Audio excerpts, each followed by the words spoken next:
La puerta de cristal del hotel se abrió con un suave silbido, dejando escapar un soplo de aire frío, perfumado con jazmín artificial y productos de limpieza caros.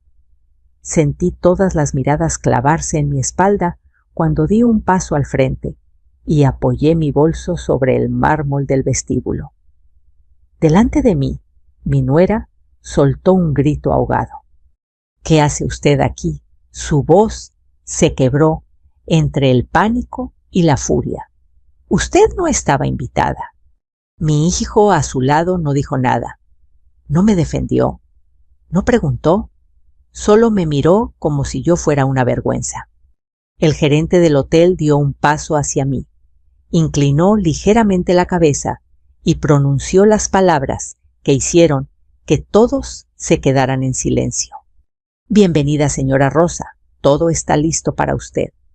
Fue entonces cuando entendí que ya no podían hacerme invisible.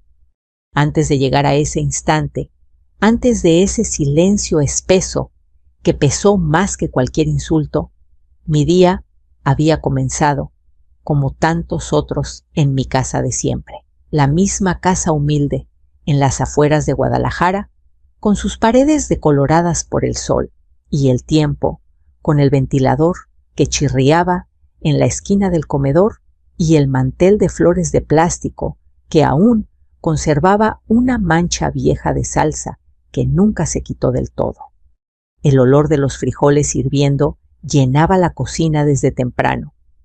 Yo había amasado las tortillas con calma, como lo hacía mi madre, presionando la masa con la palma hasta sentir su textura tibia bajo mis dedos.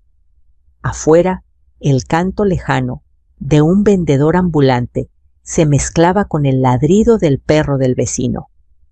Todo era tan normal, tan cotidiano, como si el mundo no estuviera a punto de romperme el corazón. Ese día venían mi hijo Luis y mi nuera Carla, junto con los padres de ella. Una comida en familia, así lo habían llamado. Yo pensé que tal vez querían acercarse de nuevo, que después de meses de distancia podríamos volver a hablarnos como antes. Quizás hasta me pedirían perdón por las veces que me dejaron sola en los cumpleaños, o en Navidad, o en los domingos que yo pasaba mirando la televisión sin saber qué hacer con tanto silencio. Puse la mesa con el cuidado de una mujer que todavía cree que el amor se demuestra en pequeños detalles. Saqué los platos blancos con bordes dorados, los que me regalaron el día de mi boda hace 40 años. Solo 2 tenían una grieta discreta. Los demás seguían firmes como yo. Coloqué una vela pequeña al centro, aunque era mediodía, porque a mí me gustaba ver esa llamita temblar como si le diera vida a la casa. Cuando tocaron la puerta, mi corazón dio un salto. Luis entró primero. Me abrazó rápido, casi por compromiso. «Hola, mamá». «Hola, hijo», respondí intentando sonreír. Detrás venía Carla, con unos tacones tan altos que resonaban en el piso viejo. Su perfume fuerte llenó el aire, tapando el olor de mi comida por un momento. Me dio 2 besos en el aire, sin tocarme realmente. «Hola, doña Rosa», dijo mirando alrededor, con esa expresión que siempre tenía cuando entraba a mi casa, como quien inspecciona algo pasado de moda. Los padres de ella llegaron después. La señora llevaba una bolsa de marca enorme colgando de su brazo. El señor miró mi sala, como quien evalúa una casa que va a comprar en oferta. «¡Qué pintoresco!», murmuró él, sin molestarse en bajar la voz. Yo fingí no haber escuchado. En la vida una aprende a hacerse sorda para sobrevivir. Nos sentamos a la mesa. Yo serví el mole que había estado preparando desde la mañana.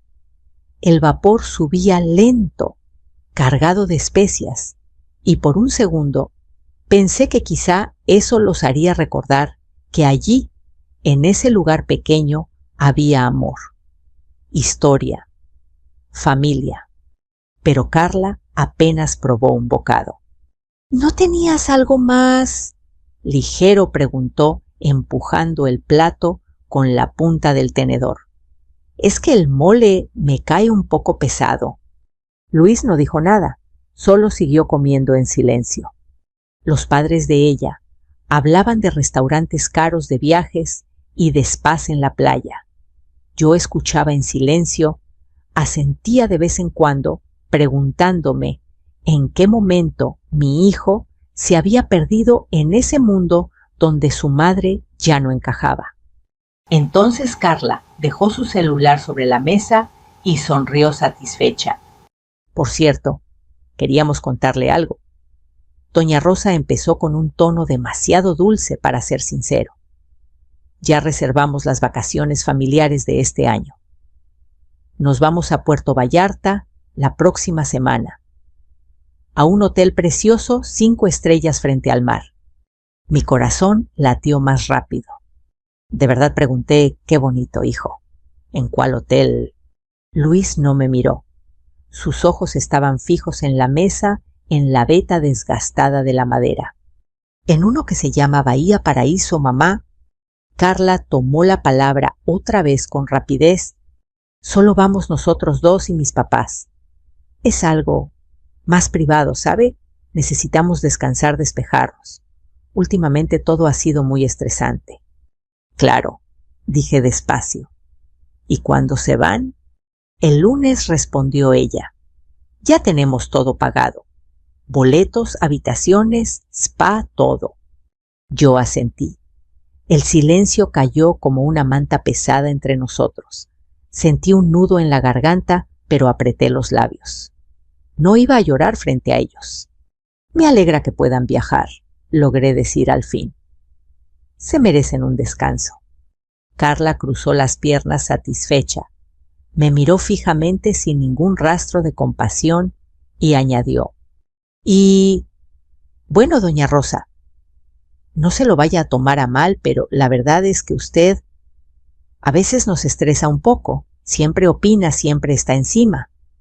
En este viaje queremos paz, sin presión, sin drama». Esa frase me cortó más que cualquier cuchillo. Mi hijo seguía en silencio. Ni una palabra para defenderme, ni una mirada de apoyo. Solo su silencio, ese silencio que dolía más que los insultos. Asentí una vez más, lenta, con la dignidad de una mujer que ha aprendido a tragar el dolor sin derramarlo. «Entonces váyanse tranquilos», dije en voz baja pero firme. «Disfruten sus vacaciones». Nadie volvió a mencionar el tema. La comida continuó forzada con conversaciones superficiales, pero yo ya no estaba ahí. Mi mente viajaba muy lejos, a cosas que ellos no imaginaban, a secretos escondidos bajo años de sacrificio y silencio. Mientras Carla hablaba sobre trajes de baño y cócteles en la alberca, yo miraba mis manos arrugadas sobre la mesa y pensaba en todo lo que esas manos habían construido. Y por primera vez en mucho tiempo, algo cambió dentro de mí. Ya no era solo dolor, era decisión. Después de que se fueron la casa, quedó en un silencio casi ofensivo. El eco de las risas falsas de Carla y de los comentarios altaneros de sus padres parecía seguir rebotando contra las paredes descascaradas. El plato de mole que nadie quiso terminó frío sobre la estufa, y la vela en el centro de la mesa se había consumido hasta dejar un charco de cera apagada.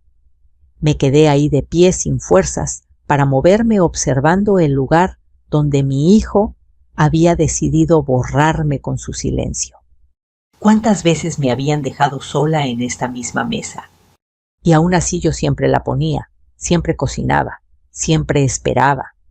Me senté lentamente, sintiendo cómo la madera vieja de la silla crujía bajo mi peso. Apoyé los codos sobre la mesa y miré mis manos.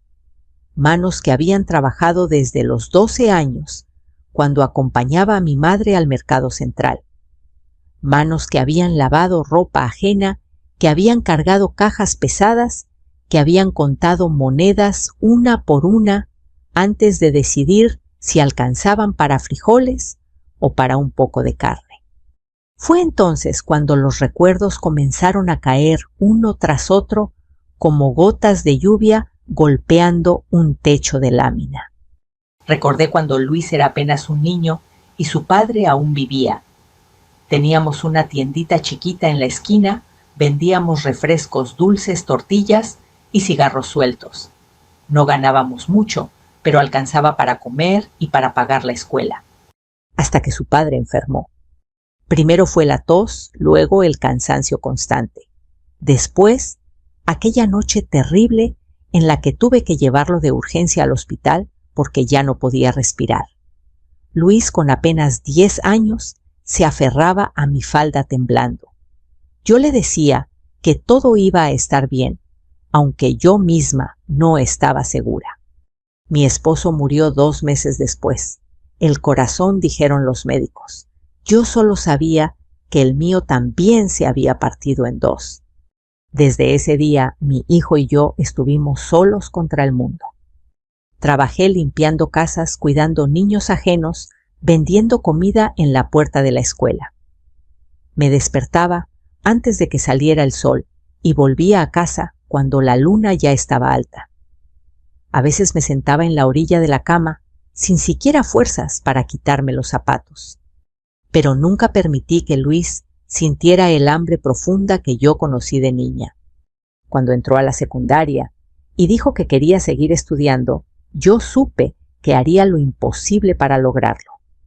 Vendí el anillo de bodas que su padre me había dado, ese pequeño círculo de oro que había sido mi mayor tesoro durante años. Lo envolví en un pañuelo blanco y lo llevé a una casa de empeño. A cambio recibí unos cuantos billetes arrugados que guardé en el brasier cerca del corazón. «Esto es para tu futuro hijo», le dije. «Tú no vas a terminar como yo muriendo de cansancio». Él me abrazó llorando. «Te lo voy a pagar, mamá, te lo prometo». Y yo le creí. Más tarde, cuando conoció a Carla, volví a creer. Ayudé a pagar el enganche para su primer departamento. Les compré un refrigerador, usado todavía bueno. Les di dinero cuando no les alcanzaba para la renta. Cuidé a mis nietos cuando Carla decía que necesitaba tiempo para trabajar o para descansar o simplemente para desaparecer un rato. Nunca pedí nada a cambio, ni una tarjeta en mi cumpleaños, ni una llamada en Navidad. Solo pedía una cosa: respeto. Pero en lugar de respeto recibí desprecio. Carla me miraba como si yo fuera un estorbo viejo, una sombra del pasado que debía desaparecer. A veces, cuando venía por los niños, la escuchaba murmurar por teléfono: «Mi suegra está loca. No hace bien las cosas. Todo lo arruina. Y Luis, mi propio hijo, en lugar de defenderme, reía». En ese momento recordé todos los sobres que había sacado de debajo del colchón. Las veces que presté dinero, sin firmar nada, confiando en la palabra de mi hijo. Porque una cree que un hijo siempre va a agradecer. Pero Carla no agradece, ella exige. Me levanté de la mesa y caminé hacia mi cuarto. Bajo la cama, justo en el mismo lugar donde antes escondía mis ahorros, aún conservaba una caja de madera. La abrí con cuidado. Allí dentro había fotografías antiguas. Luis con su uniforme de primaria, Luis sosteniendo su diploma, Luis el día de su boda, con una sonrisa que apenas reconocí. También estaban los papeles de los préstamos que nunca me pagaron. Recibos viejos, anotaciones hechas, con mi letra, fechas y cantidades. Marzo, 20,000 pesos. Abril, 15,000 pesos. Agosto, 30,000 pesos. Si sumaba toda la cifra, superaba los 800,000 pesos. 800,000 pesos que salieron de mis manos cansadas, de mi espalda rota, de mis madrugadas sin dormir. 800,000 pesos. Y aún así me dijeron que yo molestaba. Cerré la caja con fuerza. Una rabia fría empezó a recorrerme distinta al dolor de antes. No era tristeza, era claridad. No era una anciana inútil, no era una carga, no era una vieja que estorbaba. Yo era la mujer que los había sostenido todo ese tiempo, la que había cargado sobre sus hombros un pasado que ellos ahora pisoteaban. Me acerqué al espejo de cuerpo completo que tenía en una esquina, el mismo que aún conservaba una pequeña grieta en una esquina. Observé mi reflejo, las canas enmarcando mi rostro, las arrugas alrededor de los ojos, la piel marcada por el sol y los años. Pero mis ojos todavía tenían la misma firmeza de cuando decidí sacar a mi hijo adelante sola. Y entonces, en un susurro apenas audible, me dije a mí misma: ya no más. Ellos creían que yo no tenía nada, que no sabía nada, que solo era una mujer vieja, ignorante y sola. Y lo eran, pero también ignoraban algo mucho más grande, un secreto que llevaba años guardado, en silencio, observando, esperando, un secreto que estaba a punto de cambiarlo todo. Esa noche casi no dormí. El techo de lámina parecía latir con cada pensamiento que cruzaba mi mente, como si la casa misma estuviera escuchando mi decisión. Afuera, el viento movía las ramas del viejo limonero y proyectaba sombras largas contra la pared. Eran las mismas sombras que había visto tantas veces cuando Luis era niño, y lloraba porque tenía miedo a la oscuridad. Yo le decía que no eran monstruos, solo árboles bailando con el aire. Y él confiaba en mí. ¡Qué ironía! Ahora, en la misma habitación, yo era la que debía enfrentar a los monstruos, pero esta vez los monstruos tenían nombres: desagradecimiento, soberbia, traición. Me levanté en silencio, con cuidado de no hacer crujir el piso, y caminé hacia el closet. Detrás de una hilera de vestidos viejos y blusas que ya casi no uso, empujé una tabla suelta en el fondo. Mis dedos recordaban exactamente el lugar. Siempre lo recordaban. Detrás de esa tabla, envuelto en una tela gruesa, estaba el sobre que nadie más en el mundo sabía que existía. Al sacarlo, sentí su peso. No era pesado por el papel, sino por los años que contenía. Lo abrí sobre la cama como quien abre un cofre lleno de recuerdos y verdades. Adentro había escrituras, contratos, documentos con sellos, firmas y nombres que jamás había pronunciado en voz alta frente a mi familia. Allí estaba Hotel Bahía Paraíso Puerto Vallarta, 2 pequeñas posadas en las afueras de Colima, 3 departamentos en renta en Zapopan. Todo a nombre de una empresa que fundé años atrás, con el apellido de mi difunto esposo y mi segundo nombre, Inversiones M. Hernández S.A. de C.V., un nombre que nadie relacionaba conmigo. Cuando mi esposo murió, heredé un terrenito olvidado a las orillas de la playa. Todos creyeron que lo vendí para sobrevivir, y sí vendí una parte lo suficiente para iniciar un pequeño negocio. Compré primero un cuarto que rentaba a turistas, luego 2, luego una casita, hasta que con el tiempo se convirtió en una posada modesta. Yo iba 1 o 2 veces al año, en silencio, sin decir nada. Mientras mis vecinos me veían barrer la banqueta y tender ropa al sol, yo firmaba contratos, hablaba con administradores, negociaba reparaciones y aprendía a invertir en bienes raíces sin que nadie sospechara nada. Guardaba cada peso que podía. Mientras otros se compraban cosas nuevas, yo seguía usando un mismo par de sandalias durante años. Comía lo que sembraba en mi pequeño patio. Remendaba la ropa en lugar de tirarla. No por mis hijos, no por ego, sino por una sola razón: seguridad. Porque en este mundo nadie te cuida más que tú mismo. y ahora lo entendía aún mejor. Extendí todos los papeles sobre la cama y los miré uno por uno. El valor total de todo eso acumulado en años de silencio superaba los 50 millones de pesos, lo suficiente para darme una vida cómoda, y también para enseñarle a mi hijo una lección que jamás olvidaría. Pensé en Carla diciendo que yo molestaba. Pensé en Luis guardando silencio.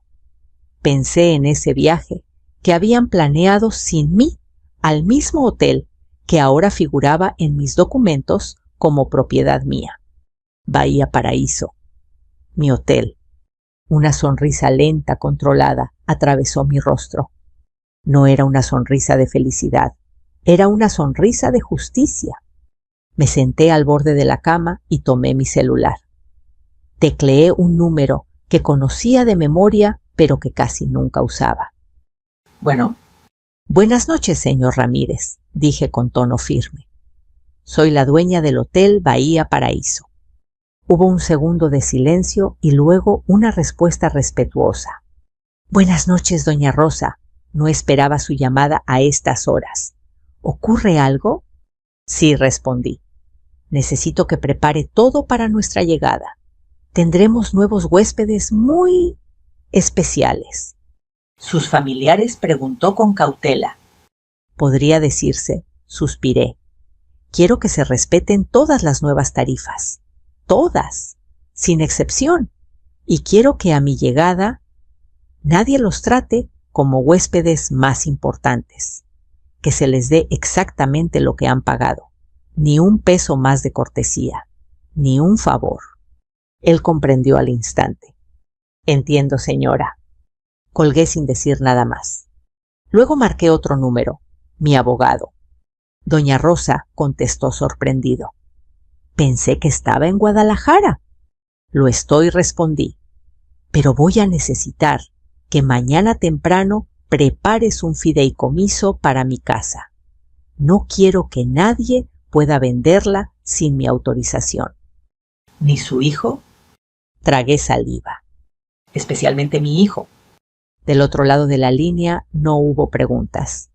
Mañana estará todo listo, dijo simplemente. Colgué y por un momento sentí la mano temblarme. No por miedo, sino por arrepentimiento. No del castigo, sino de no haber tomado esas decisiones antes. Miré alrededor de mi cuarto, tan humilde, tan sencillo. Las paredes con pintura gastada, la colcha remendada, la imagen de la Virgen colgada sobre la cabecera. Yo sentada en una cama vieja, planeando algo que jamás imaginé que haría contra mi propia sangre. Perdóname, Dios, susurré, pero hoy me toca a mí defenderme. Esa noche, por primera vez en muchos años, encendí la pequeña televisión para escuchar algo que me hiciera compañía. Pero no presté atención a ninguna palabra. Mi mente estaba ya en Puerto Vallarta, en la entrada del hotel, en la cara de Carla, cuando descubriera la verdad. En el silencio de Luis, cuando por fin entendiera quién era realmente su madre. Cerca de las 3 de la madrugada, recibí un mensaje en el celular. Era Carla. Doña Rosa, recuerde que el lunes nos vamos temprano. Por favor, no nos moleste esos días. Necesitamos estar tranquilos. Las palabras me parecieron hasta graciosas. Respondí en una sola línea. No se preocupen, tendrán toda la tranquilidad que desea. Apagué el celular y sonreí en la oscuridad. El reloj marcó las 4 de la mañana, cuando al fin cerré los ojos. Pero ya no era una anciana herida, intentando dormir entre recuerdos tristes. Ahora yo tenía un plan. Y nadie iba a detenerlo. Los días siguientes transcurrieron con una extraña calma, como esas mañanas en que el aire está quieto antes de que estalle una tormenta. Nadie en mi calle sospechaba lo que estaba ocurriendo dentro de mí. Las vecinas me saludaban desde la acera, preguntaban por Luis, por los niños, por Carla. Yo respondía con la misma sonrisa de siempre, esa que aprendí a usar para esconder las heridas. Todo está bien, decía. Ya usted sabe, la vida sigue. Pero dentro de mí cada paso seguía un plan. El domingo en la tarde decidí hacer algo que había evitado durante años, escuchar sin que lo supieran. Me acerqué a la puerta de la sala cuando ellos llegaron para dejar a los niños. Carla hablaba por teléfono, caminando de un lado a otro, creyendo que yo estaba en el patio cuidando las plantas. «Ya está todo listo», decía sin bajar la voz. «Solo necesitamos que tu mamá firme los papeles. Es su casa, pero es muy grande para ella. Si la vendemos, pagamos las deudas y podemos mudarnos a algo mejor. Más bonito, más digno de nosotros». Hubo una pausa. Supuse que Luis estaba del otro lado de la llamada. «Sí sé que es tu mamá. Pero piensa en los niños, Luis. ¿No quieres darles algo mejor? Ella ni siquiera la disfruta. Siempre anda sola ahí. Ya ni sale. Además, seguro, hasta le hacemos un favor». Sentí un escalofrío recorrerme la espalda. Mi casa. La casa donde crié a mi hijo. La casa donde enterré a mi marido en oración. La casa donde aún colgaba el retrato descolorido de nuestra familia, convertida en su mente en una simple moneda de cambio. Cuando colgó el teléfono, dejé pasar unos segundos antes de entrar con la misma expresión tranquila de siempre. Carla estaba sentada revisando su bolsa de viaje con una sonrisa satisfecha. «¿Ya acomodaste todo para el viaje?», pregunté suavemente. «Sí», respondió sin mirarme. «Solo falta que Luis venga por nosotros mañana bien temprano». Asentí. «¡Qué bien!». Nada más. No dije ni una palabra sobre lo que había escuchado. No levanté la voz. No hice ninguna escena. No era necesario. Lo que iba a hacer no necesitaba gritos. Necesitaba precisión. Esa noche, cuando todos se fueron, tomé una libreta vieja y anoté cada cosa que debían saber, cada cambio, cada instrucción. Como cuando organizaba el inventario de la tiendita hace años. Primero mi casa ya no estaba en peligro. A la mañana siguiente firmé el fideicomiso con el abogado.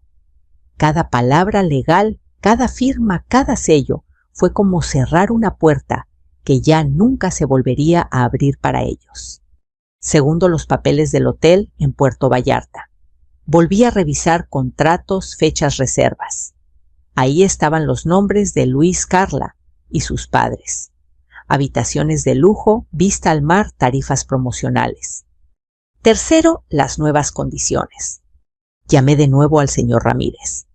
«Quiero que cambie su reserva a habitaciones estándar», le indiqué, sin vista directa al mar, las más alejadas del elevador. «¿Quiere que les notifiquemos?», preguntó con cautela. «Sí, hágalo por correo. Simplemente diga que debido a cambios administrativos, las habitaciones fueron modificadas y la tarifa ajustada». «¿Cuánto, señora?». Cerré los ojos un instante. «¿40% más?». Ningún tono de duda en su voz. «Entendido». Colgué. No me sentía orgullosa, tampoco me sentía culpable. Me sentía firme, como una pared que por años fue empujada, golpeada, subestimada, hasta que un día se cansó de ceder. El lunes llegó más rápido de lo que imaginé. A las 7 de la mañana tocaron la puerta. Luis llevaba un coche rentado. Carla lucía un vestido nuevo fresco, lleno de colores que jamás usaba cuando venía a mi casa. «Ya nos vamos, mamá», dijo él sin acercarse demasiado. «Solo venimos por los niños». «Buen viaje», respondí, sosteniendo la mirada de mi hijo. Carla me observó de arriba abajo. En sus ojos había desprecio y algo más, tal vez miedo, tal vez sospecha. «No se le vaya a ocurrir ir allá», dijo en tono burlón. «Es un hotel muy exclusivo. No creo que la dejen entrar». Yo solo sonreí. «¿Quién sabe?», respondí. «La vida da muchas vueltas». Ella soltó una pequeña risa. «Pues que dé las que quiera». pero lejos de nosotros. Subieron al coche, cargaron las maletas y arrancaron sin mirar atrás. El ruido del motor alejándose fue como el punto final de un capítulo de mi vida. Entré a mi casa y caminé directo a mi cuarto. Saqué de debajo de la cama una pequeña maleta que tenía guardada desde hacía años. Comencé a llenarla con calma, vestidos sencillos, zapatos bajos, documentos importantes, el sobre que contenía toda mi otra vida. Mientras doblaba la ropa, me detuve frente al espejo una vez más. ¿Estás segura?, me pregunté en voz baja. Y la respuesta sin titubear salió de mi pecho. Más que nunca. Ese mismo día, mientras ellos abordaban su vuelo con vistas a playas y bebidas exóticas, yo compraba mi propio boleto. Mis manos no temblaron al escribir mi nombre completo. Rosa Hernández. No mamá, no suegra, no molestia, solo yo. Al caer la tarde, ya estaba en camino al aeropuerto. Observaba las luces de la ciudad a través de la ventana del taxi, las mismas calles por las que caminé toda mi vida sin que nadie supiera quién era realmente la mujer sentada en el asiento trasero. Cuando el avión comenzó a elevarse, apoyé la cabeza contra el respaldo y cerré los ojos. En pocas horas volvería a ver el mar. Y esta vez no como invitada, ni como intrusa, sino como dueña. El calor de Puerto Vallarta me envolvió apenas crucé la puerta del aeropuerto. Era ese tipo de calor que se pega a la piel como un recuerdo que uno no puede sacudirse, mezclado con el olor a sal, a coco y a gasolina de los taxis que esperaban en fila. Ajusté el bolso sobre mi hombro y respiré hondo. Hacía años que no venía a este lugar sin esconderme, sin fingir que solo era una visitante cualquiera. Esta vez el mar no me recibió como extraña. El chofer del hotel ya me esperaba. El señor Ramírez había sido muy claro en su instrucción: vehículo negro sin logotipo, conductor discreto. Subí en silencio, sin decir una palabra, durante casi todo el trayecto.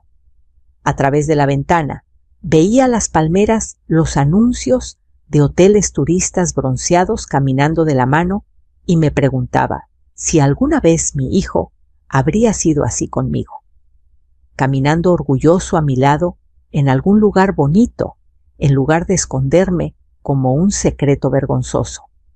El auto se detuvo frente a la entrada principal de Hotel Bahía Paraíso. Todo estaba intacto. Las puertas de cristal, el letrero dorado, el sonido suave de la fuente en el centro del vestíbulo. Todo seguía igual, excepto yo. El señor Ramírez me esperaba en la entrada. Hizo una leve inclinación de cabeza. «Bienvenida, doña Rosa», dijo con respeto. «Todo está en orden como usted pidió». Asentí. «Gracias. ¿Ya llegaron?» «Aún no, pero su vuelo aterriza en 30 minutos. El personal está advertido. Nadie hará ninguna excepción». Entré al lobby y caminé despacio, reconociendo cada detalle que yo misma había aprobado años atrás. Las plantas decorativas, las lámparas cálidas, los sillones de cuero, donde tantos huéspedes se habían sentado sin saber jamás quién era realmente la dueña de este lugar. Me detuve cerca de la recepción sin acercarme demasiado. Parecía cualquier mujer esperando a alguien, solo que llevaba el peso de toda una verdad encerrada en mi pecho. Pasaron 15 minutos, luego 20. De repente las puertas se abrieron bruscamente y un grupo conocido entró arrastrando maletas. Carla fue la primera en cruzar el umbral. Llevaba gafas de sol enormes y un vestido que gritaba lujo. Detrás venía Luis cargando 2 maletas, mirando todo con arrogancia, como si aquel lugar le perteneciera por derecho. Luego aparecieron sus padres maravillados. «Mira nada más», exclamó la madre de Carla. Esto sí es un hotel no como el de Cancún, donde fuimos la otra vez. Cuando uno tiene buen gusto, lo nota, agregó el padre, ajustándose el reloj brillante en la muñeca. Y entonces, me vieron. Los ojos de Carla se abrieron como platos. ¿Pero qué demonios hace usted aquí?, gritó sin preocuparse por las personas alrededor. ¿Nos está siguiendo? Luis se quedó paralizado.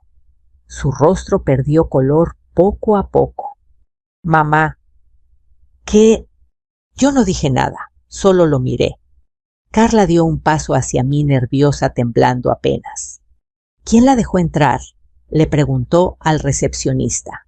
Esta mujer no estaba invitada. Es una intrusa. El recepcionista la miró con incomodidad, claramente consciente de quién era yo. Señora, por favor, mantenga la calma. No llamen seguridad, exigió Carla. Sáquenla de aquí, nos viene a arruinar las vacaciones. Las personas que estaban en el vestíbulo comenzaron a observar. Algunos huéspedes se detuvieron. Los murmullos empezaron a crecer.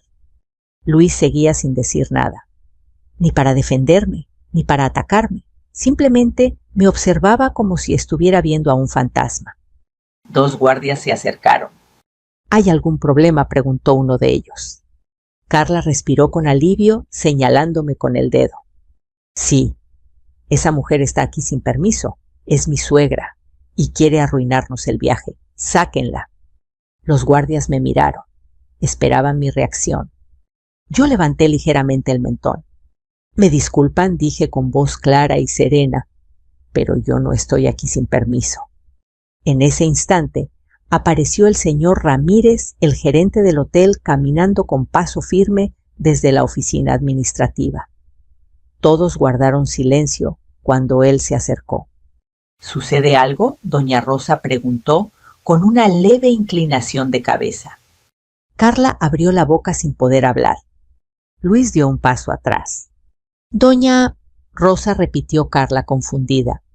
El gerente se giró hacia todo el personal y luego hacia ellos.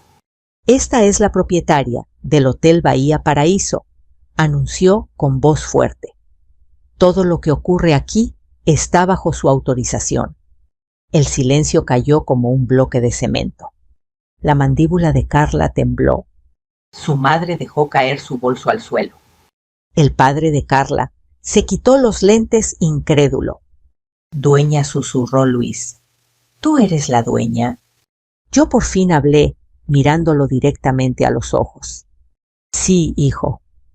La misma mujer que, según ustedes, molestaba. Carla comenzó a balbucear. Esto tiene que ser una broma. ¿Cómo va a ser la dueña una mujer que vive en...? Respeto, señora, interrumpió el gerente.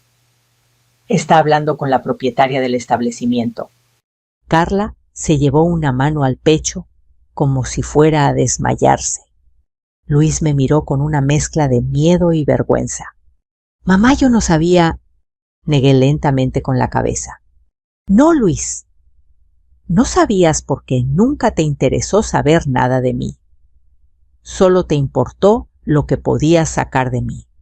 Los guardias se quedaron quietos en su lugar sin saber si debían intervenir o no. El gerente rompió el incómodo momento. Señores, dijo dirigiéndose a Carla y su familia, si desean continuar con su hospedaje, pueden acercarse a recepción para finalizar su check-in bajo las nuevas tarifas y condiciones del hotel. ¿Nuevas tarifas?, preguntó el padre de Carla, alarmado. Así es, respondió con calma. A partir de esta semana, todas las tarifas se han ajustado. Carla me miró, comprendiendo lentamente la magnitud de lo que estaba ocurriendo. Tú hiciste esto, susurró. Yo incliné ligeramente la cabeza. La vida da muchas vueltas, Carla. Ellos se quedaron inmóviles, sin saber qué hacer, mientras el resto de los huéspedes miraban la escena como si fuera parte de un espectáculo. Yo por mi parte me sentí más liviana que nunca, porque por primera vez en muchos años ya no era invisible. El silencio dentro del lobby Era tan espeso que parecía que podía cortarse con un cuchillo. Los murmullos de los otros huéspedes se habían apagado por completo. Todos esperaban atentos, como si estuvieran presenciando el desenlace de una obra de teatro que no habían comprado, pero a la que ahora no podían dejar de mirar. Carla fue la primera en reaccionar. «Esto es una humillación», susurró apretando los dientes. «Nos has tendido una trampa». Su voz ya no tenía la misma altivez de antes. Ahora temblaba, no por miedo, sino por darse cuenta de que había subestimado a la persona equivocada. «Nadie les tendió una trampa», respondí con calma. «Ustedes eligieron este lugar sin saber quién lo administraba. Ustedes eligieron excluirme. Yo solo elegí no seguir escondiéndome». Luis dio un paso hacia mí, pero se detuvo a medio camino. «Mamá, no era personal», dijo con una boca que parecía repetir una frase aprendida al instante. «Carla solo dijo que necesitábamos tiempo solos, que tu presencia…» Incomodaba, terminé por él. Sí, ya escuché esa palabra muchas veces. «Pero dime algo, hijo. ¿Alguna vez te incomodó cuando yo pagaba tus estudios? ¿Te incomodó cuando cuidaba a tus hijos mientras ustedes salían? ¿Te incomodó cuando cocinaba para ustedes cada domingo?» Luis cerró los ojos. Parecía un niño regañado, pero ya era un hombre adulto. Y los adultos también deben asumir consecuencias. El señor Ramírez intervino con voz profesional pero firme. «Disculpen, necesitamos continuar con el proceso. De lo contrario, otros huéspedes se verán afectados». Carla respiró hondo y volteó a ver a sus padres. Estaban pálidos, sudorosos, evitando contacto visual con cualquiera. ¿Cuánto va a costar?» Entonces, preguntó la madre por fin. Según el paquete, decía otra cantidad. El gerente deslizó una hoja impresa por el mostrador. Con los cambios administrativos, la tarifa aumentó. La cifra total para su estadía de 7 días es de… Hubo una pequeña pausa dramática. $400 más impuestos. El padre de Carla dio un paso atrás. «Eso es una locura», exclamó. «Este viaje nos iba a costar menos de la mitad». «Lamento informarle», respondió Ramírez sin emoción, «que los precios anteriores ya no están vigentes». Carla me miró directamente a los ojos. «¿Tú hiciste esto a propósito?». No respondí sin levantar la voz. «Yo cambié las reglas en mi casa, así como ustedes quisieron cambiar las reglas en la mía». Eso la dejó sin palabras.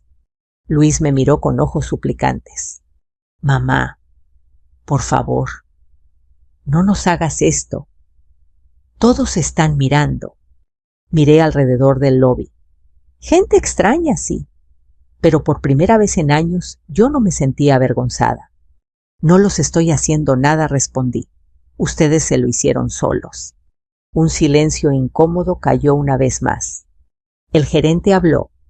«Procedemos con el check-in o desean cancelar la estancia. Les recuerdo que las cancelaciones fuera de plazo no son reembolsables». Carla tragó saliva. Miró a su padre. Él negó con la cabeza. Miró a su madre. Ella frunció los labios. Luis susurró: «No podemos perder tanto dinero». Y finalmente Carla asintió. «Procedan», dijo con voz apagada. Le entregaron las llaves de 2 habitaciones estándar, no la suite frente al mar que soñaban, no el lujo que presumieron ante sus amigos, solo un cuarto sencillo sin vista, lejos del elevador. Cuando el Botones tomó sus maletas, caminaron en silencio hacia el ascensor. Nadie habló, ni siquiera Carla. Yo me quedé en el lobby un momento más.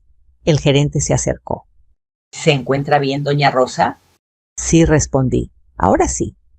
Esa primera noche me quedé en una habitación privada del área administrativa. Un espacio discreto que muy pocos conocían. Desde mi ventana se veía el mar, pero esa noche no quise abrir las cortinas. Preferí mirar mi propio reflejo. Una mujer distinta a la de hace unas semanas. Una mujer que había sido ignorada, sí, pero que ahora había decidido recuperar su voz. A la mañana siguiente bajé temprano al comedor. Los clientes hablaban, reían, pedían café. Yo caminaba como cualquier huésped, pero el personal sabía quién era. Lo notaba en la forma en que me saludaban, en cómo inclinaban la cabeza levemente. De pronto vi a Carla, sentada en una mesa al fondo, sin maquillaje, con el cabello recogido sin cuidado. Tenía aspecto cansado, derrotado. Luis estaba frente a ella con la mirada clavada en su plato. Sus padres no estaban allí. Carla me vio acercarme y por un segundo pensé que explotaría, que gritaría. Pero no. Sus ojos se llenaron de lágrimas. «Señora Rosa», dijo en un tono que jamás había usado conmigo yo. «Estoy muy avergonzada». Asentí sin sentarme. «Es la primera vez que te escucho decir eso. Y debería haberlo dicho hace mucho tiempo», agregó. «Fui cruel con usted. Lo admito. No supe verla». Luis levantó el rostro llorando en silencio. «Mamá, perdóname», dijo. «Yo permití que te faltaran al respeto. Fui débil, cobarde». No respondí enseguida, solo los observé. La verdad, comencé después de un largo silencio, es que durante años pensé que yo estaba mal, que realmente molestaba, que estorbaba, que sobraba en sus vidas. Hoy me doy cuenta de que solo estaba rodeada de personas que olvidaron quién era yo. Sus hombros temblaron. Este viaje continué iba a ser su premio y terminó siendo su espejo. Carla tomó mi mano con cuidado, como si temiera que la rechazara. «¿Hay algo que podamos hacer?», respiré profundo. «Sí, empiecen por respetarse. Después, tal vez puedan comenzar a respetarme a mí». Me levanté, dejando la mesa en silencio. Esa mañana caminé hasta la orilla del mar. Sentí la arena bajo mis pies, el agua fría tocando mis tobillos. Cerré los ojos. Por primera vez en mucho tiempo me sentía en paz. Tal vez no había destruido a nadie, pero sí había despertado algo que llevaba años dormido. Los últimos 2 días en el hotel pasaron de una forma extrañamente serena.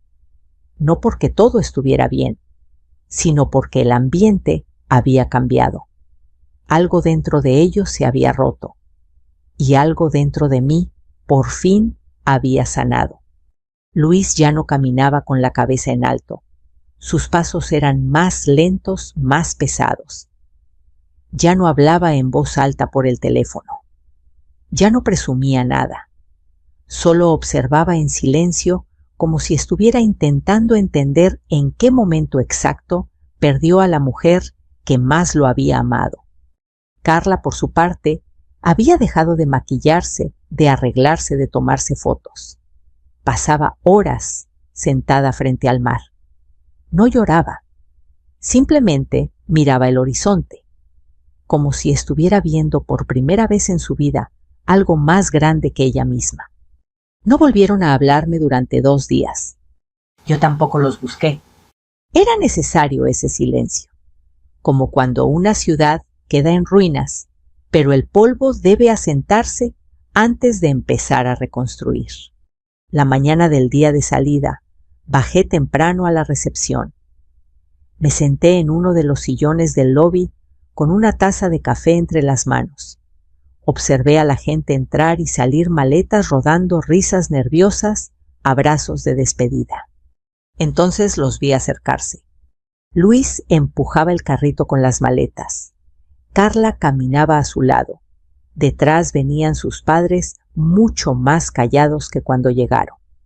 El gerente les entregó el recibo final. Luis lo tomó, miró el número, tragó saliva. Carla cerró los ojos, como si esa cifra fuera una confirmación definitiva de todo lo que habían perdido. Sin protestar, sin reclamar, pagaron. Después de hacerlo, se giraron hacia mí. Luis se acercó despacio. «Mamá», Gracias por no humillarnos más, dijo con la voz quebrada. Lo merecíamos, pero tú pudiste haber sido mucho más dura. Lo miré durante unos segundos interminables. Sí pude, respondí. Pero entendí algo muy importante. No vine a este mundo para destruir a nadie. Vine para que me respeten y para respetarme. Carla dio un paso al frente. Yo no vengo a pedirle nada, dijo. No merezco pedirle nada. Solo necesitaba decirle que ahora entiendo todo el daño que le hice. Me enseñaron mal lo que era el poder, lo que era la superioridad. Y hoy entendí que ninguna joya, ningún viaje y ningún hotel vale más que una madre digna. Sus palabras no eran perfectas, pero eran sinceras. Luis bajó la cabeza. Cuando vuelva a casa, añadió, quiero empezar de nuevo, sin exigencias, sin burlas. Si algún día me vuelve a abrir la puerta, quiero ganármelo. Sentí un nudo en el pecho, pero no de debilidad. ¡De verdad! El perdón, les dije con tono firme pero suave, no es un regalo, es un proceso, y ustedes apenas dieron el primer paso. Ambos asintieron. Lo sabemos, dijeron al mismo tiempo. Me acerqué a ellos y abracé a mi hijo. No con la desesperación de una madre que teme perder, sino con la decisión de una mujer que entiende su valor. Luego miré a Carla. Quizás un día también te abrace, pero primero quiero verte ser la mujer que dices que quieres ser. Ella no discutió, solo asintió con lágrimas cayendo por su rostro. Se dieron la vuelta y caminaron hacia la salida del hotel.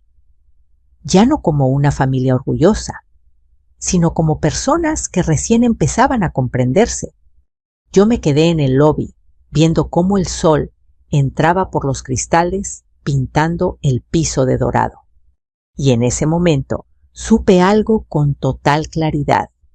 A veces la venganza más poderosa no es el castigo, es la enseñanza, es la dignidad recuperada, es el respeto por uno mismo. No se trató de humillar a mi hijo ni de destruir a mi nuera. Se trató de que entendieran que yo nunca fui una molestia, que soy y siempre seré una mujer con valor.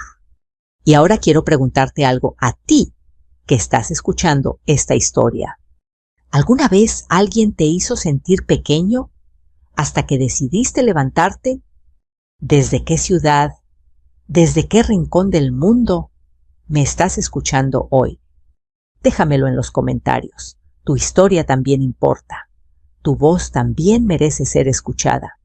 Si esta historia tocó tu corazón, compártela con alguien que la necesite.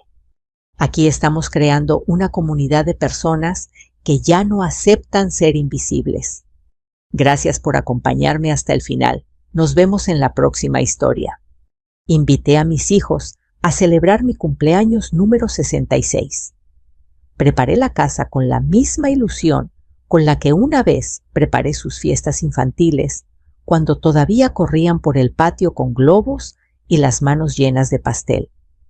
Pero esa noche nadie llegó, ni Javier ni Lucía, ni siquiera un mensaje que dijera «Voy tarde, mamá», solo excusa, silencio y una mesa puesta para 6. Creí que ya nada podía dolerme más, hasta que minutos después vi la foto que mi nuera publicó, ella, mi hijo y mis nietos, en el aeropuerto rumbo a Cancún. Yo sola, ellos de viaje, y en ese instante algo dentro de mí se rompió. Había pasado 3 días enteros limpiando la casa, moviendo muebles, eligiendo flores frescas, alcatraces blancos, mis favoritos, y preparando mi famoso pozole rojo, ese mismo que Javier siempre decía que nadie, absolutamente nadie, lo hacía como tú, mamá. Yo sabía que mis hijos estaban ocupados, que la vida moderna no perdona, que el tiempo se nos va como agua entre los dedos.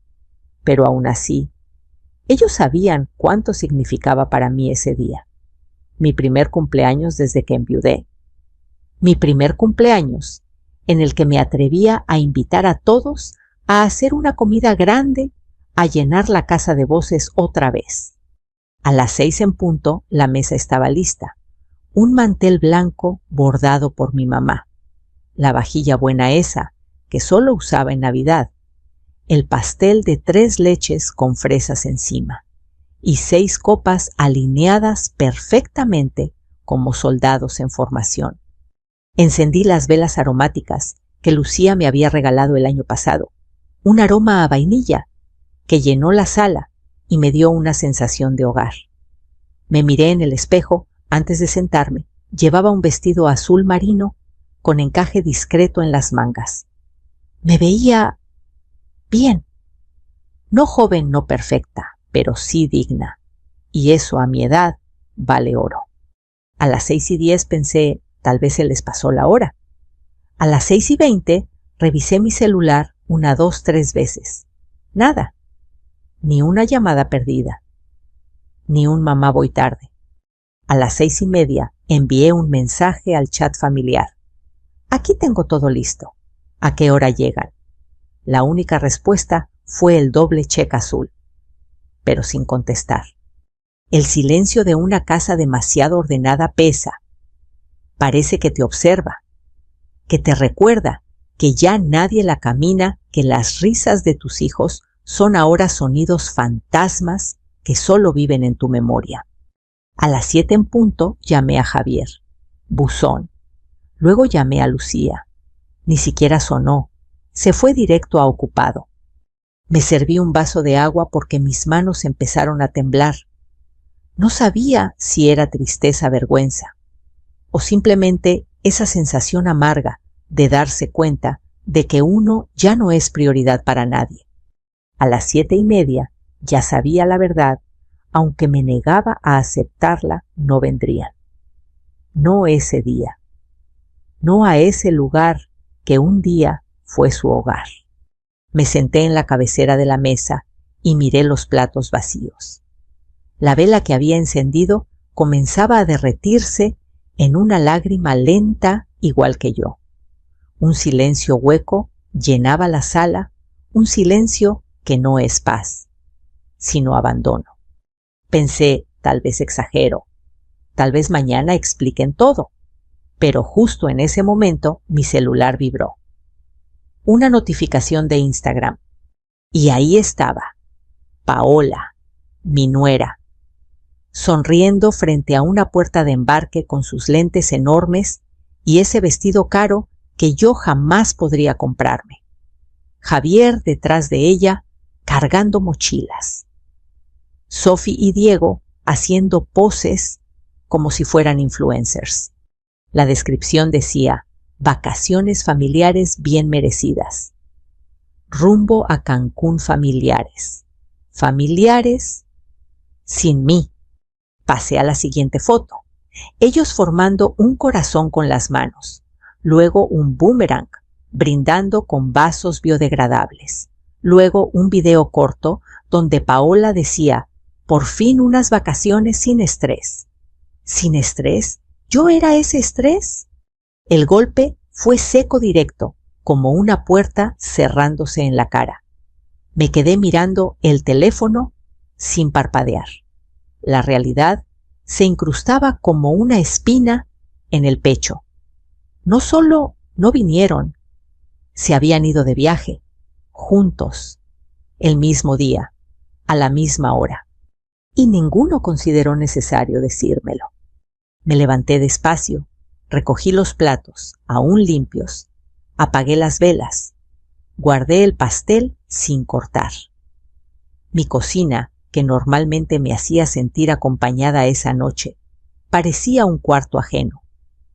Lavé los trastes mecánicamente, sin pensarlo, como quien actúa para no desmoronarse. Mientras guardaba la vajilla, me descubrí diciéndole al aire, no pasa nada, María Elena, no pasa nada. Pero sí pasaba. Algo muy profundo, algo que llevaba años formándose sin que yo quisiera verlo. Porque siendo honesta conmigo misma, esta no era la primera vez que Paola hacía un comentario hiriente, organizaba algo sin incluirme o inventaba excusas para que yo no fuera. Pero jamás imaginé que llegaría tan lejos como para borrar mi cumpleaños, uno que ellos sabían que me dolería pasar sola. Esa noche me senté en el sillón y dejé que el silencio hiciera su trabajo. A veces cuando la casa calla, el corazón habla más fuerte. Y el mío gritaba en un susurro: esto no es normal, esto no es casual, esto no es un olvido. Y aunque todavía no lo sabía, aquella humillación sería apenas el primer hilo de una madeja mucho más oscura. Una mentira tejida con paciencia.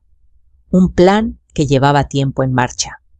Esa noche, sin imaginarlo, había comenzado la historia que cambiaría mi vida. Nunca pensé que la traición pudiera sentirse tan silenciosa, porque no grita, no golpea la mesa, no rompe puertas, solo te va quitando espacio, 1 centímetro a la vez. Esa noche, después de limpiar la cocina y guardar el pastel intacto, me senté frente a la ventana con una taza de té de manzanilla. Afuera, el barrio estaba en calma. Los perros ladraban, a lo lejos una vecina barría su banqueta y el viento movía las hojas del naranjo que sembró mi esposo hace más de 20 años. Todo parecía igual que siempre. Menos yo. Yo era otra. Una versión mía que no reconocía. Una que por primera vez se preguntaba seriamente si su familia la quería cerca o si solo la toleraba cuando les convenía. Me obligué a revisar mis mensajes. Tal vez alguno se había perdido, tal vez exageraba. Pero ahí estaba la verdad fría e indiscutible. Lucía me había dejado en visto desde la mañana.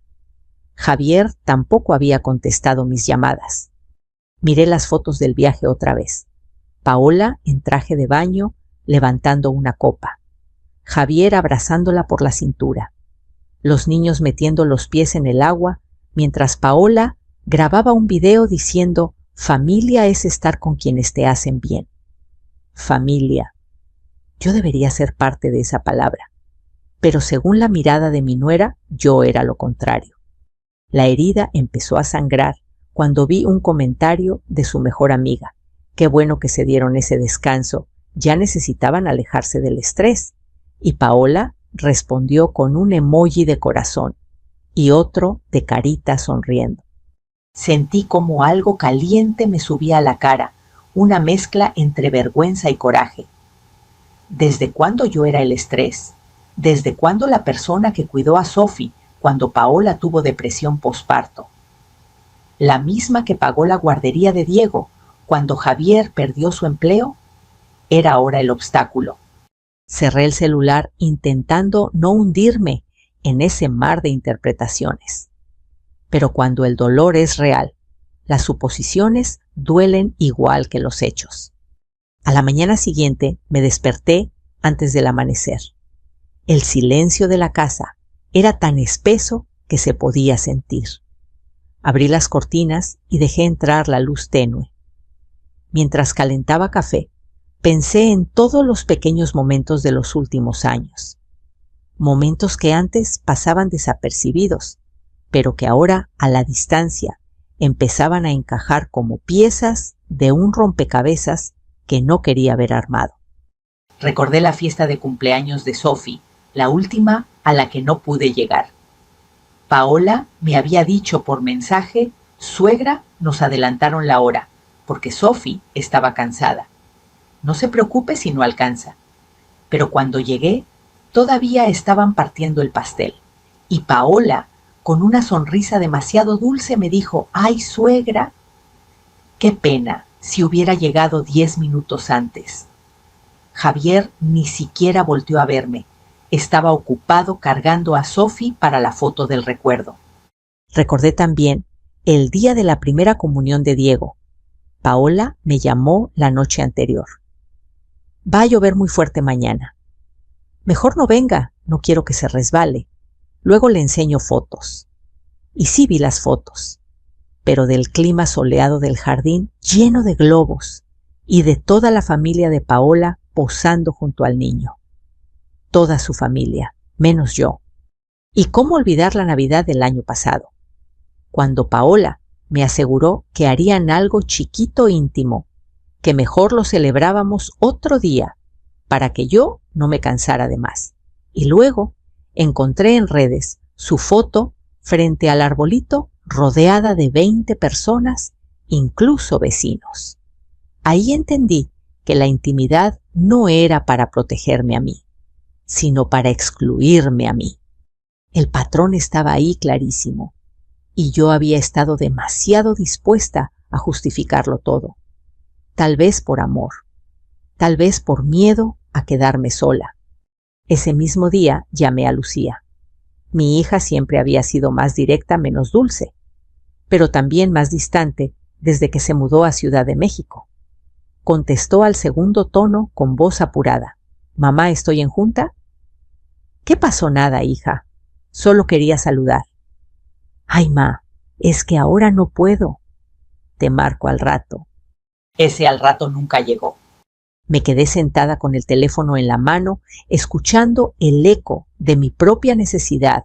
Solo quería que me preguntaran cómo estaba. Solo quería que alguien se disculpara por no venir. Solo quería no sentirme invisible. Pero la vida no concede deseos simples cuando ya te ha empujado hacia el borde. Por la tarde, mientras regaba mis plantas, recordé una conversación que Paola tuvo conmigo unos meses antes. Estábamos en mi sala tomando café. Ella observaba las paredes, los muebles, la lámpara que compré cuando recién me casé. Y dijo con esa voz siempre amable que nunca sabías si era honesta o venenosa suegra. «Esta casa es muy grande para usted sola. ¿No se ha pensado ir a un lugar más pequeño, un departamento más cómodo?» «Estoy bien aquí», respondí. Claro, claro. Solo decía, es que mantener una propiedad así es mucho trabajo. A veces sería mejor que Javier y yo la administráramos. Cuando lo dijo, sonrió como si me estuviera ofreciendo un favor. Pero yo sentí un escalofrío. Le contesté, no, Paola. Esta casa es mía.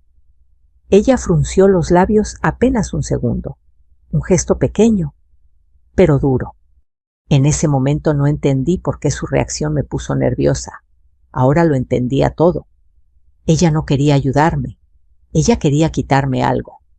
Esa noche, después de ver todo lo acumulado, los desplantes, las exclusiones, las sonrisas falsas, me pregunté algo que me hirió más que cualquier foto de aquel viaje.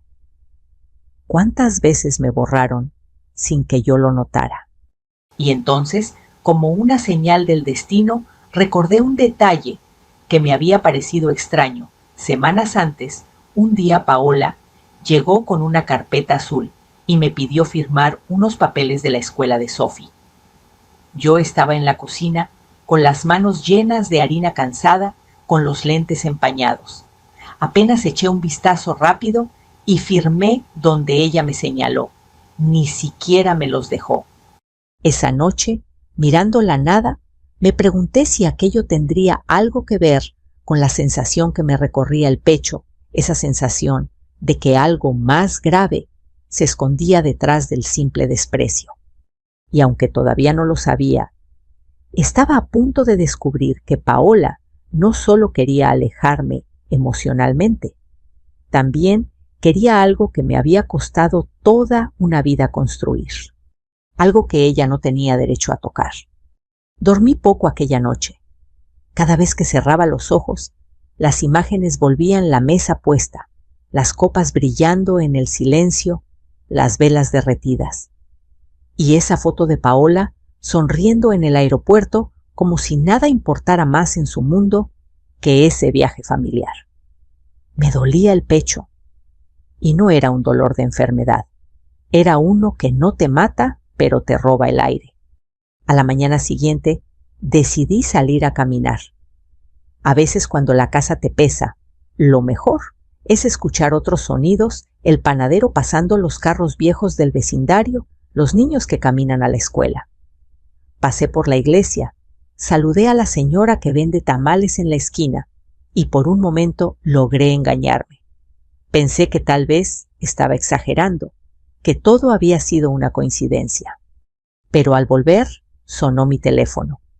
Era un número desconocido. ¿Sí? ¿La señora María Elena Torres?, preguntó una voz joven. Sí, soy yo. Le llamamos del Banco Santander, solo para confirmar la actualización de la firma en la cuenta conjunta que abrió hace unos meses. Sentí como la sangre se me helaba. ¿Cuenta conjunta?, pregunté despacio. ¿Qué cuenta conjunta? Hubo un silencio breve e incómodo.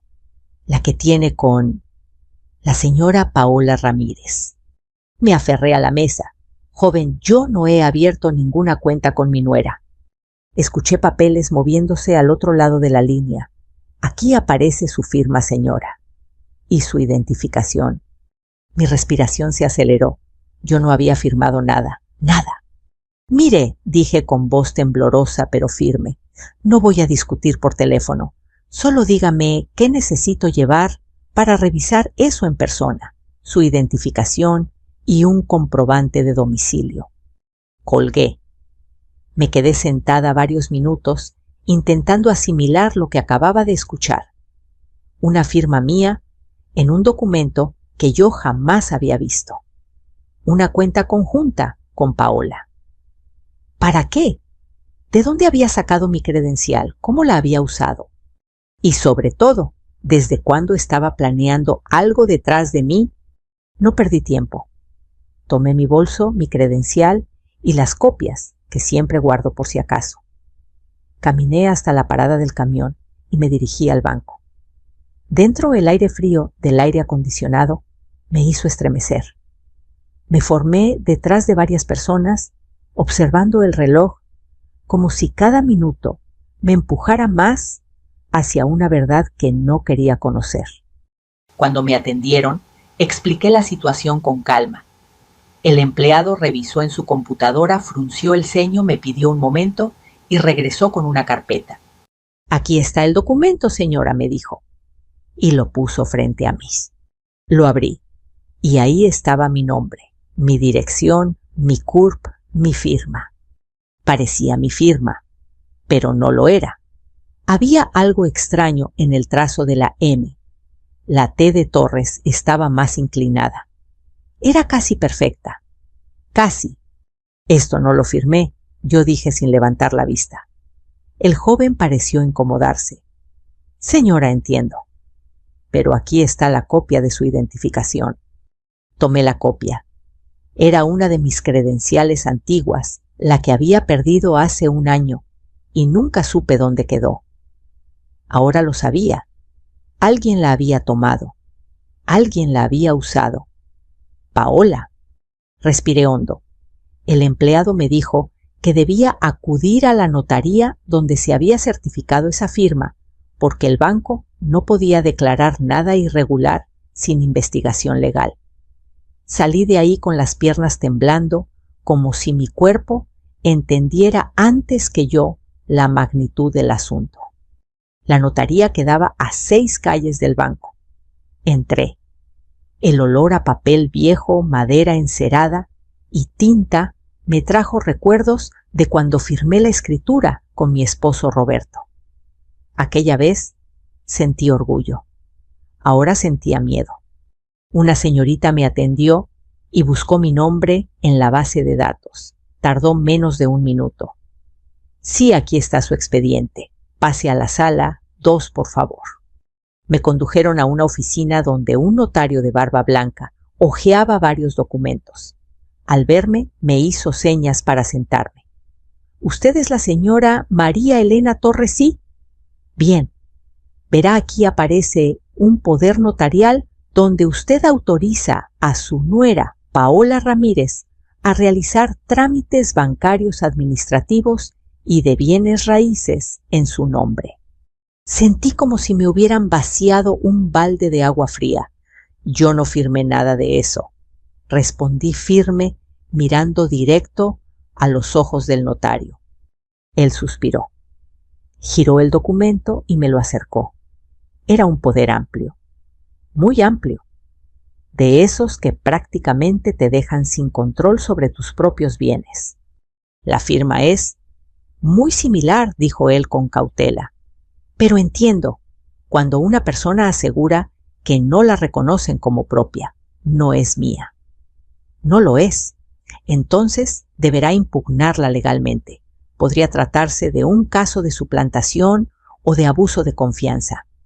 Abuso de confianza, suplantación. Palabras que jamás pensé escuchar en una oración que involucrara a mi familia. Notario, dije con la voz más fuerte de lo que esperaba. ¿Quién trajo estos documentos el día de la firma? Revisó un registro. Los presentó la señora Paola Ramírez. Y aquí dice que usted estaba presente, pero no figura ninguna fotografía de ese día, solo la firma registrada. Un documento que permitía manejar mis cuentas.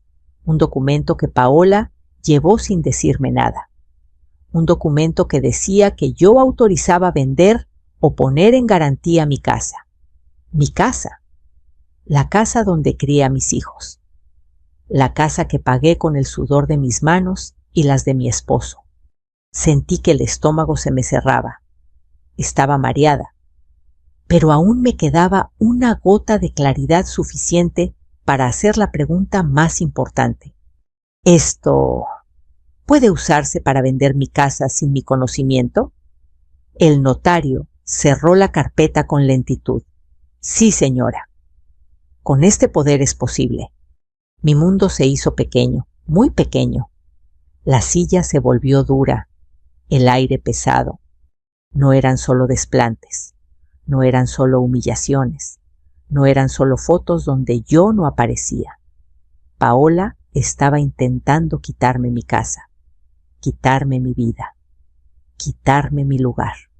Y yo, por ingenua, por confiada, por creer en la familia, había ignorado todas las señales. Pero ya no. Ese día, mientras tomaba el poder falso entre mis manos, dejé de ser la mujer que lloró sola en su cumpleaños. Empecé a convertirme en una mujer que iba a pelear por lo suyo, por su nombre, por su dignidad.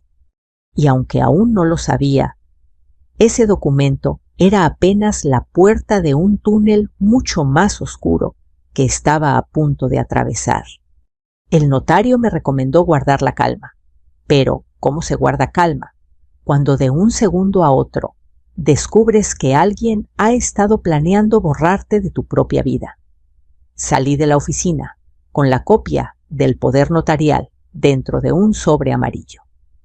Caminé despacio, con las piernas débiles, como si mis rodillas fueran de vidrio y estuvieran a punto de quebrarse. El sol pegaba fuerte, pero yo sentía frío. Un frío profundo, como si mi propia sangre hubiera dado un salto hacia atrás. Me senté en una banca frente a la plaza principal, el sobre en mi regazo, y ahí, mientras veía a un grupo de niños correr tras una pelota, volví a abrir el documento. El papel temblaba en mis manos, mi nombre, mi firma falsificada, la frase poder amplio e irrevocable. Y en letras todavía más pequeñas, casi escondidas entre párrafos interminables, una línea que decía: la apoderada podrá disponer del bien inmueble ubicado en mi dirección, mi casa. No era un error, no era una confusión. Paola no solo me estaba apartando emocionalmente, estaba preparando el terreno para sacarme físicamente de mi propio hogar. Cerré el sobre y respiré hondo, aunque el aire me sabía metálico. En ese momento, una sombra se acercó. ¿Se encuentra bien, señora? Levanté la vista. Era un hombre de unos 60 años, traje gris, lentes delgados y una expresión amable. ¿Está mareada?, me preguntó. Estoy confundida, respondí. Él señaló el sobre. Vi que viene de la notaría. ¿Hay algún problema? No sé por qué, pero sentí que podía confiar en él. Quizá era su tono, o los años que se le transparentaban en la mirada. Creo que mi nuera falsificó mi firma, confesé por fin. y que intentó poner mi casa a su nombre. Sus cejas se levantaron apenas. Luego extendió la mano. Soy el licenciado Herrera. Trabajo en la oficina de enfrente. Si gusta, puedo revisar sus documentos. Dudé. Pero en ese momento, estar sola era más peligroso que confiar. Asentí. La oficina del licenciado Herrera estaba llena de libros gruesos, diplomas en las paredes y un aroma suave a madera vieja. Me senté frente a él mientras abría el sobre con cuidado, como quien abre una herida sin querer lastimar más. Leyó el documento completo, línea por línea, deteniéndose en cada firma, cada sello, cada fecha. Al terminar, apoyó los antebrazos sobre el escritorio. Señora María Elena, dijo con voz seria, esto no es una tontería. ¿Es grave? Muy grave. Su nuera tiene legalmente hablando un poder para vender, hipotecar o transferir su propiedad sin volver a consultarla. Pero, ¿cómo pudo hacerlo? El licenciado suspiró. Muchas personas firman documentos sin leerlos por completo, confiando en un familiar. Y otras veces, quedó un segundo en silencio, se falsifica la firma. Me quedé helada. ¿Y ahora qué hago? Lo primero, respondió él con firmeza, es proteger su patrimonio. Sacó una hoja y comenzó a hacer una lista. Impugnar el poder notarial. Solicitar a un perito grafólogo un análisis de la firma. Notificar al registro público para bloquear cualquier intento de venta. Abrir una carpeta por abuso de confianza si usted lo decide. ¿Abuso de confianza? Repetí. Sí, lo que su nuera hizo, si se comprueba, es un delito. Me llevé las manos al rostro. Nunca imaginé ver el nombre de Paola ligado a palabras como delito, fraude, falsificación. Pero ahí estaba la verdad desnuda y cruel. El licenciado Herrera me pidió todos los documentos que tuviera en casa relacionados con la propiedad.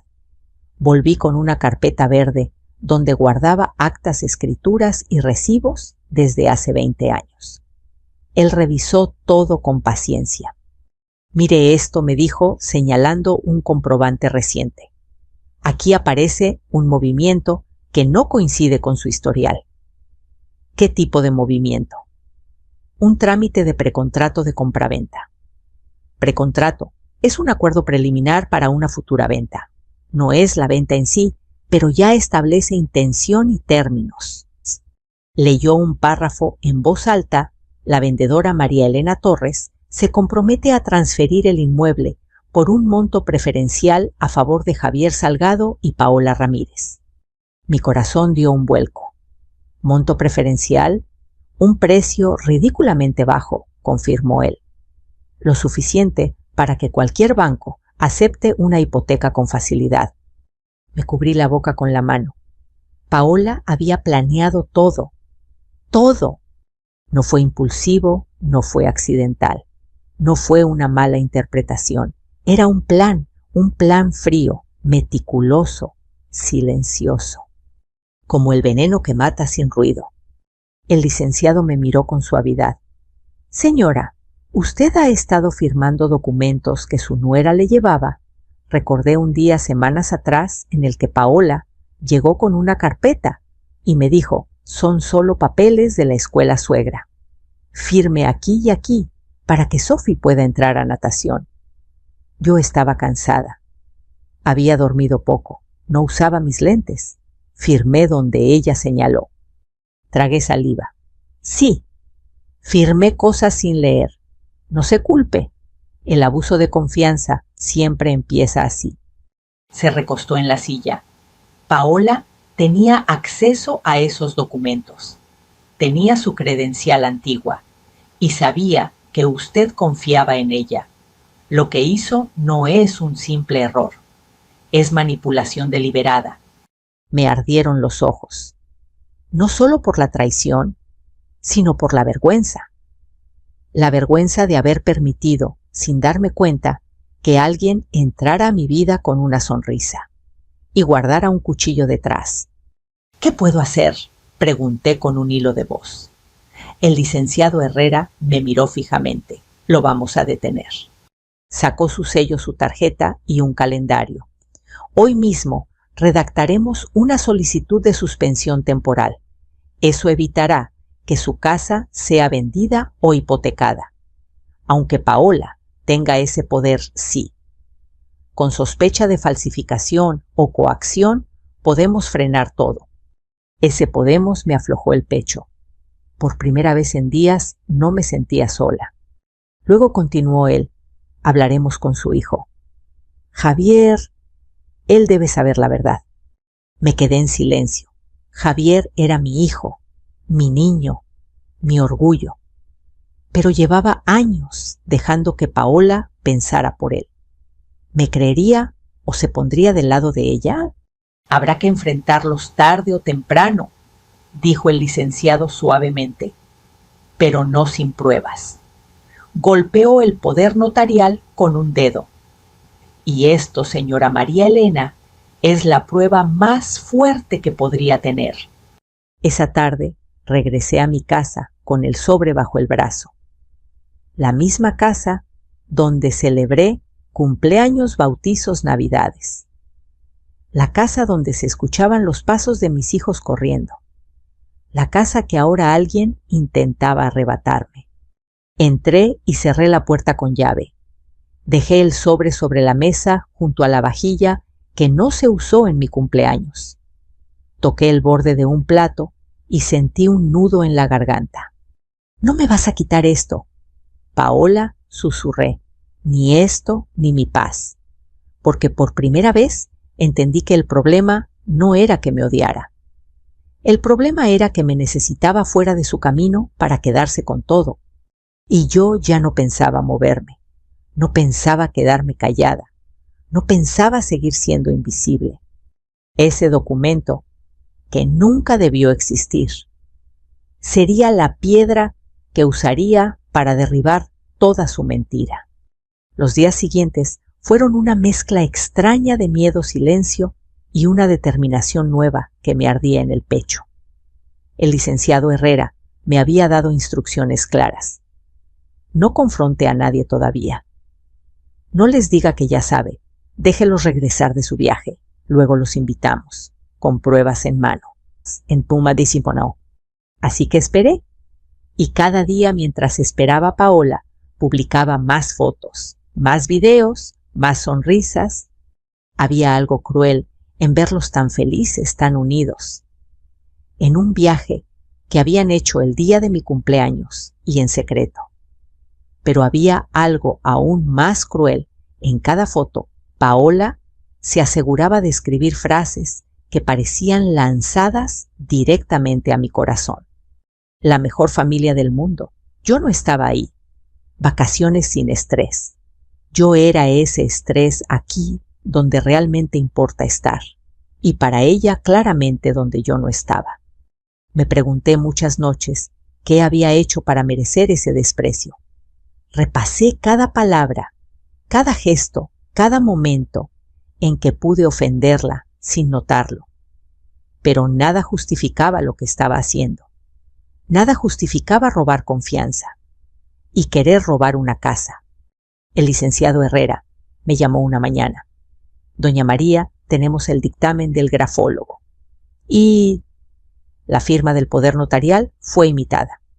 Bien imitada, pero imitada. Mi corazón dio un vuelco. ¿Eso es suficiente para invalidarlo? Sí, con eso podemos suspender todos los trámites derivados del documento. Respiré por primera vez en días sin sentir que el aire me raspaba, pero añadió él, aún falta hablar con su hijo. Y eso puede ser más difícil que cualquier trámite legal. Lo sabía, porque Javier, desde que se casó con Paola, se había convertido en un hombre a medias presente, a medias cariñoso, a medias consciente de lo que pasaba a su alrededor.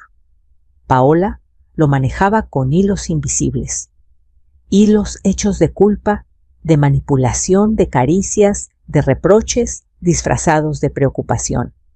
Y él, como muchos hombres buenos, confundía control con amor. El día que regresaron del viaje, recibí un mensaje de Javier mamá. Ya estamos de vuelta, luego te llamo. Nada más. Ni una disculpa por mi cumpleaños. Ni un ¿cómo estás? Pero esa ausencia de remordimiento solo confirmaba lo que el licenciado Herrera me había repetido. Paola había logrado aislarlo. Respiré hondo y contesté: hijo, quiero invitarlos a comer este sábado. Necesitamos hablar de unos papeles. Tardó casi una hora en responder: le digo a Paola y te confirmo. Eso me atravesó como un machetazo. ¿Mi hijo necesitaba permiso para venir a comer conmigo? Una parte de mí quería gritar. La otra, sabía que hacía tiempo que Javier dejaba que Paola pensara por los dos. Ese sábado me levanté temprano. La casa olía a pinol y a pollo horneado.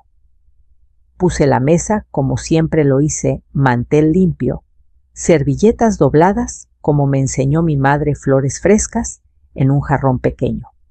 Pero esta vez, además de la vajilla, coloqué una carpeta café discreta al lado de mi plato. Dentro estaban el dictamen grafólogo, la copia del poder, el precontrato de compraventa, la suspensión legal emitida por el registro público y una carta simple firmada por el licenciado Herrera. Todo lo que necesitaba para enfrentar la mentira. A las 2:17 tocaron la puerta. Me tardé a propósito unos segundos en abrir. Ahí estaban, Javier serio, los niños detrás de él distraídos, y Paola sonriendo como si yo fuera una amiga olvidada, no la suegra, que habían dejado sola el día en que cumplía un año más de vida. ¡Suegra!, cantó ella, estirando las sílabas como siempre hacía cuando quería sonar adorable. ¡Qué gusto verla! Apreté la mandíbula. Pásele. Durante la comida, Paola habló sin parar. Contó detalles del hotel, del clima, del spa de Sophie, aprendiendo a nadar de Diego, haciendo figuras de arena. Javier hablaba poco, y yo sonreía, escuchaba y asentía como si nada dentro de mí ardiera. Esperé a que los niños terminaran y se fueran a la sala a ver caricaturas. Entonces me limpié las manos en la servilleta, junté valor y dije: Javier, Paola, necesito hablar con ustedes. La sonrisa de Paola se congeló un instante. Javier me miró confundido. ¿Qué pasa, mamá? Tomé la carpeta café, la puse sobre la mesa con suavidad, la abrí. Quiero que me expliquen esto. Saqué el poder notarial. Javier lo leyó, al principio sin entender, luego con la expresión deformándose lentamente. Paola tragó saliva, tomó su copa de agua, se arregló el cabello. ¡Ay, suegra! Eso es solo un trámite que se necesitaba para... No mientras la interrumpí con un tono que ni yo reconocí. No aquí, no más. Levanté otro documento. Esto es un precontrato donde se comprometían a comprar mi casa por un precio ridículo. Miré a Javier.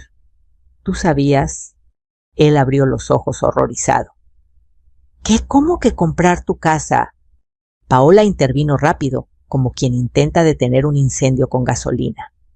Era solo una posibilidad, algo para proteger a los niños. ¿Protegerlos de qué?, pregunté con calma helada. ¿De su abuela? ¿De la persona que ha cuidado esta casa por más de 30 años? ¿O protegerlos de que yo viva demasiado y arruine tus planes, Paola? El silencio cayó duro. Yo jamás firmé ese poder, continué. Saqué el dictamen grafólogo y un experto lo confirmó, mi firma fue falsificada. Javier volteó hacia su esposa pálido. Paola, ¿qué hiciste? Ella lo miró con ojos suplicantes. Amor, no entiende. Yo solo quería ayudarnos. Tu mamá ya no puede vivir sola en una casa tan grande. Era lo mejor para todos. Lo mejor, repetí, vender mi casa a tus espaldas, abrir cuentas bancarias con mi nombre, tramitar créditos sin que yo supiera. ¿Eso te parece lo mejor? Javier apoyó las manos en la mesa desesperado. ¿Es cierto? Paola contesta. Paola lo miró como si él fuera el traidor. Tú nunca entiendes las cosas importantes. Yo hago todo lo que hago porque tú no puedes hacerlo, Javier. Ahí estaba, la máscara cayendo, la verdad saliendo a flote. Me puse de pie. Quiero que sepas algo. Paola, dije con la voz firme, entera, sin un temblor. Mi casa no se toca. Mi nombre no se borra. Mi voz no se calla. Ya bloqueé todos tus movimientos. Ya levanté una suspensión. Y si intentas un solo paso más, iremos a juicio. Paola se paró bruscamente. Esto no se va a quedar así. No, claro que no, respondí. Esta vez no se queda así. Javier la miró sin moverse. Luego me vio a mí. Y entendí solo por su mirada rota que algo dentro de él también había quebrado en ese instante. Paola salió de mi casa azotando la puerta. Javier se quedó. Se llevó las manos al rostro y lloró. Yo no lo abracé, solo me senté a su lado, porque algunas lágrimas necesitan espacio para caer sin consuelo. Mamá, ¿cómo permití esto? Porque confiabas, respondí. Igual que yo. Los dos nos quedamos callados. Pero por primera vez en mucho tiempo, no era un silencio que me borraba, sino uno que nos unía. Ese día entendí que el viaje perfecto de Paola escondía la traición perfecta. Pero también entendí algo aún más importante. Ya no era la mujer que se quedó sola el día de su cumpleaños. Ahora era la mujer que se defendía, la mujer que recuperaba lo suyo, la mujer que ya no se dejaba borrar. La casa quedó en silencio después de que Paola azotó la puerta. El silencio no era cómodo, no era pacífico. Era espeso, casi pegajoso, como si todavía quedaran flotando en el aire las palabras que no dijimos, las acusaciones que no se lanzaron, los años de tensión que por fin habían estallado en la mesa donde alguna vez cenamos como familia. Javier seguía sentado con las manos cubriendo parte del rostro, los codos apoyados en la mesa. Mi hijo, mi niño, el mismo que hace años jugaba con carritos en esta misma sala, ahora era un hombre roto por las decisiones de una mujer que había puesto su amor bajo llave. Me acerqué despacio, no lo abracé. La gente confundida suele sentir los abrazos como acusaciones. Solo me senté junto a él, a la distancia suficiente para no invadirlo, lo bastante cerca para que supiera que no estaba solo. «Mamá», susurró con un hilo de voz. «No puedo creer que Paola haya hecho eso». A veces respondí suavemente, «El amor no ciega». Él negó con la cabeza. Yo confiaba en ella, confiaba tanto que ni cuestioné nada. ¿Cómo no lo vi? Su voz se quebró, y fue ahí cuando lo toqué por el hombro, porque cuando uno ama a Javier, no anda revisando papeles esperando una puñalada. Uno asume lo mejor, no lo peor. Pero tú sí, dijo él levantando la mirada. Tú no merecías esto. Sus ojos estaban rojos. Esa mezcla de culpa, vergüenza y pérdida se desbordaba en él. Y mi corazón, aunque dolido, se sintió un poco menos solo. Los niños asomaron la cabeza desde la sala. Sophie con su muñeca en la mano. Diego con la nariz arrugada. «¿Papá?», preguntó ella. «¿Qué pasa?». Javier se limpió el rostro rápidamente. «Nada, mi amor. Todo está bien». Yo sonreí, aunque por dentro sentía que nuestro mundo había cambiado para siempre. Llamé a los niños con voz dulce. «¿Quieren que les sirva gelatina?». Ambos asintieron. Mientras les preparaba un plato, pensé en lo injusto de todo esto. Ellos no tenían la culpa, pero eran los primeros afectados por todo lo que Paola había iniciado. Cuando vieron la televisión y se distrajeron, regresé con Javier. Hijo, le dije, tienes que decidir qué vas a hacer. Me miró con rabia contenida. Tengo que hablar con ella. Sí, pero no solo hablar. Saqué el folder nuevamente y lo puse frente a él. Paola no solo te mintió, no solo me mintió, intentó cometer un delito, intentó apropiarse de mi casa, lo sé, y lo hizo usando tu nombre también. Tú apareces como comprador. ¿Sabes qué significa eso? Que podría meterme en problemas, susurró. Exacto, ella te metió en esto sin preguntarte. Vi cómo su cara cambiaba. Ya no era culpa.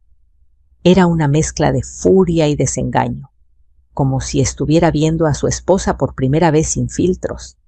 ¿Y la suspensión?, preguntó. ¿Eso detiene todo? Sí, respondí. Gracias al licenciado Herrera, nada puede moverse, ni venderse, ni hipotecarse, nada. Gracias a Dios, murmuró, recargándose en el respaldo de la silla. Esa misma semana, Javier buscó al licenciado Herrera. Le expliqué que era un hombre justo profesional y que él sabría guiarlo. Yo acompañé a Javier a la oficina. Era la primera vez que lo veía asumir algo tan grave, sin huir, sin dejar que Paola hablara por él. Licenciado, dijo Javier apenas se sentó, quiero cooperar en lo que sea necesario. Quiero limpiar mi nombre y proteger a mi mamá. El licenciado asintió con respeto. Eso habla bien de usted, joven. Pero la situación es delicada. Necesitamos saber si Paola actuó sola o si usó sus datos sin que usted lo supiera. Yo jamás firmé nada. Entonces, dijo Herrera, será más sencillo demostrar su inocencia. Mientras hablaban, yo observaba a mi hijo. Por primera vez en años, no vi al hombre inseguro que Paola moldeó a su antojo. Vi al hombre que crié, al hombre noble y fuerte que había olvidado cómo defenderse. Los días siguientes estuvieron llenos de citas, papeles, declaraciones y asesorías. Paola, mientras tanto, enviaba mensajes ambiguos. Podemos hablar. Estás malinterpretando todo. No arruines nuestro matrimonio por un documento. Tu mamá siempre ha sido dramática. Javier no contestó nada. Él ya no estaba dispuesto a escuchar excusas. Y cuando finalmente ella exigió ver a los niños para explicarles la situación, Javier le respondió solo 7 palabras. Primero te veré en la oficina del abogado. Y así fue. Cuando Paola llegó al despacho, su sonrisa falsa se había convertido en una máscara tensa. El licenciado la saludó con profesionalismo, pero puso los documentos sobre la mesa uno por uno. A medida que avanzaba el rostro de Paola, se iba deformando. Esto, balbuceó, es un malentendido. ¿No lo es?, respondió el licenciado Herrera. Su suegra no firmó nada de esto, y usted no tenía autorización para usar su identificación extraviada. Yo. Además, intentó tramitar un crédito hipotecario sin notificar a Javier. Eso es fraude. Paola tragó saliva. Miró a Javier esperando compasión, pero él no dijo una sola palabra. La mujer que siempre controlaba todo, que siempre tenía un comentario listo, que siempre dominaba la conversación. No pudo decir más que un débil solo. Quería asegurar un futuro. ¿A costa de quién?, pregunté yo sin levantar la voz. ¿A costa mía? ¿De mi casa? ¿De tu propio esposo? Ella bajó la mirada, por primera vez sin poder manipular. El acuerdo fue claro y directo. Paola debía firmar de inmediato la renuncia a cualquier poder sobre mi patrimonio. Debía anular el precontrato. Y no podría gestionar nada a mi nombre nunca más. Javier salió de ahí decidido a separarse. Lo vi temblar cuando firmó sus primeras declaraciones sobre la ruptura, pero también vi alivio. Mamá me dijo, por fin puedo respirar. Y yo en silencio agradecí no solo por mí, sino por mis nietos, porque crecer sin mentiras es un regalo. Semanas después, Paola se mudó con su hermana. No hizo escenas, no pidió perdón, solo se fue. Y eso de alguna forma confirmó que nunca estuvo aquí por amor, sino por conveniencia. La casa se llenó de ruido nuevamente cuando Javier decidió regresar algunos fines de semana con los niños. Sophie volvió a correr por el pasillo. Diego volvió a pedirme quesadillas con queso Oaxaca, como cuando era pequeño. Y yo volví a oír risas, risas reales, no las que Paola grababa para redes sociales. Un domingo, mientras servía comida, Javier me tomó la mano y dijo: «Mamá, gracias por no rendirte». «No lo hice por mí», respondí acariciándole el rostro. «Lo hice por todos nosotros». Porque a veces una madre deja de pedir permiso para existir. Porque llega un punto en que una mujer de mi edad deja de temer a la soledad y empieza a temer de verdad a la injusticia. Y yo ya no pensaba permitir que nadie más me borrara. Ni de mi casa, ni de mi familia, ni de mi vida. Durante mucho tiempo pensé que la vida a mi edad ya no tenía sorpresas.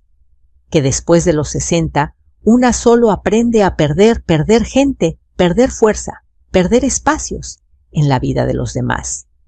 Pero estaba equivocada, porque a veces cuando una cree que está al final, en realidad está comenzando. La semana después de que Paola se fue a la casa, amaneció distinta. No era que sonara más o menos, era otra cosa, la energía, ese peso invisible que llevaba meses aplastándome, por fin había desaparecido. El silencio ya no dolía. El silencio ahora descansaba. Me levanté temprano, un lunes, abrí todas las ventanas y dejé que entrara el aire lleno de olor a tierra mojada. Mientras barría el patio, escuché pasos suaves detrás de mí. Era Javier. ¿No dormiste bien?, le pregunté. «Dormí mejor que en años», respondió con una honestidad que me apretó el pecho. Nos sentamos un momento en el escalón. Él miró el suelo, juntando valor para decir lo que venía arrastrando desde hacía meses. Mamá susurró: «Paola me decía que tú no me querías, que te molestaba que nos visitáramos, que siempre criticabas todo lo que hacíamos». Yo cerré los ojos. No por sorpresa, sino porque escucharlo de su boca dolió más que cualquier documento falso. «¿Y tú lo creíste?», pregunté sin reproche. Sí, admitió él, rompiéndose un poco, porque ella sabía decir las cosas, y yo no quería problemas, quería paz. «Pero la paz no se construye con mentiras», hijo, respondí acariciando su mano. «La paz verdadera se siente aquí», toqué su pecho, «no en lo que aparentas hacia afuera». Él asintió con lágrimas que brillaban como cuando era niño y se raspaba la rodilla. Por un instante vi al Javier pequeño, al que me buscaba para pedir ayuda, no para pedirme distancia. Ese día él decidió algo importante, no quería volver a vivir controlado por nadie. La situación legal avanzó rápido. El licenciado Herrera logró anular el poder falsificado. El precontrato quedó sin efecto. Las autoridades registraron que yo era la única propietaria legítima, sin posibilidad de transferencia. Un martes por la tarde, cuando firmé el último documento, sentí que me quitaban un ladrillo de encima. Era como si mi casa, mi historia y mi memoria hubieran vuelto a acomodarse en su lugar. Herrera me dio una palmada en el hombro. «Doña María Elena, ganó usted una batalla muy difícil. No todas las personas de su edad tienen el valor de pelear». Sonreí con humildad. «Siempre se puede pelear, licenciado. Lo difícil es decidir cuándo». Los niños, mientras tanto, comenzaron a venir más seguido. Sophie volvió a pedirme que le trenzara el cabello. Diego, a mis pies, construía torres con los mismos cubos que un día fueron de su padre. Una tarde, mientras les preparaba chocolate caliente, Sophie me preguntó Yaya, ¿por qué ya no vemos a mamá? Me quedé inmóvil por un segundo, porque no quería que cargaran culpas que no eran suyas. Porque los niños merecen palabras que no pesen demasiado. Así que le contesté con la verdad. Pero una verdad suave. A veces los adultos cometen errores y necesitan tiempo para pensar, pero nada de eso es tu culpa. Tú y tu hermano son amados, pase lo que pase. Ella asintió como si ese pedacito de certeza fuera suficiente por ahora. Y yo entendí algo hermoso. La familia real no siempre es perfecta, pero siempre es honesta. Javier empezó terapia, un acto valiente que yo jamás le había visto. Por primera vez trabajaba en sí mismo, no para complacer a nadie. Cada semana volvía más firme, más despierto, más él. Mamá me dijo un día, la terapeuta me explicó algo. Paola me alejó de ti, porque tú eras la única que podía ver lo que estaba haciendo. Asentí en silencio. Pero ya no más, dijo con un tono que mezclaba orgullo y dolor. Ya no permitiré que nadie decida por mí. Lo abracé, no como quien consuela, sino como quien celebra un regreso. Un domingo por la tarde, mientras hacíamos carne asada en el patio, Javier me dijo algo que jamás pensé escuchar. Mamá, si tú quieres, podemos vivir aquí contigo por un tiempo, solo hasta estabilizar todo. Lo miré sorprendida, no por la oferta, sino por lo que significaba. Era su forma de decirme, ya no estás sola. Pero sonreí y negué con la cabeza. No, hijo, ustedes necesitan su espacio, yo estoy bien. Porque descubrí algo importante en este proceso, pude sobrevivir a estar sola. Y ya no le tenía miedo. Lo que sí quiero, añadí, es que nunca más nos alejemos. Él me abrazó. Eso nunca volverá a pasar. Un mes después, Paola envió un mensaje a Javier. Quiero ver a los niños. Los extraño. Javier le contestó, podrás verlos cuando firmes los acuerdos y te comprometas a no interferir en los bienes de mi madre. No negociamos protección. Ella nunca respondió, y en silencio se fue desvaneciendo de nuestras vidas, como una sombra que ya no encuentra dónde pegarse. El día que recuperé mis escrituras sin riesgos, preparé una pequeña comida, solo para nosotros, solo para los que se habían quedado. Sophie cortó flores del jardín. Diego ayudó a poner la mesa. Javier llevó pan dulce. Y mientras cenábamos, mi hijo me tomó la mano y dijo algo que guardo como un tesoro. Mamá, gracias por defenderte, gracias por defendernos. Pero la verdad, yo no había defendido solo mi casa. Había defendido mi nombre, mi dignidad, mi voz, mi presencia en la historia de mi familia. Porque la gente como Paola cree que puede borrar a alguien con silencio, mentiras o documentos falsos, hasta que ese alguien decide ponerse de pie. Y yo me puse de pie. Ahora quiero preguntarte a ti, que escuchaste mi historia. ¿Alguna vez te has sentido ignorado o borrado por alguien a quien quisiste con todo tu corazón? ¿Qué hubieras hecho en mi lugar? Me encantaría leer tus comentarios y saber desde qué ciudad estás viendo este video. Cada historia que compartes nos recuerda que no estamos solos. Y si quieres acompañarme en más relatos como este, reales, profundos, llenos de fuerza, te invito a suscribirte al canal. Tenemos mucho por contar, mucho por sanar, mucho por compartir juntos. Gracias por llegar hasta aquí. Gracias por escucharme, gracias por estar.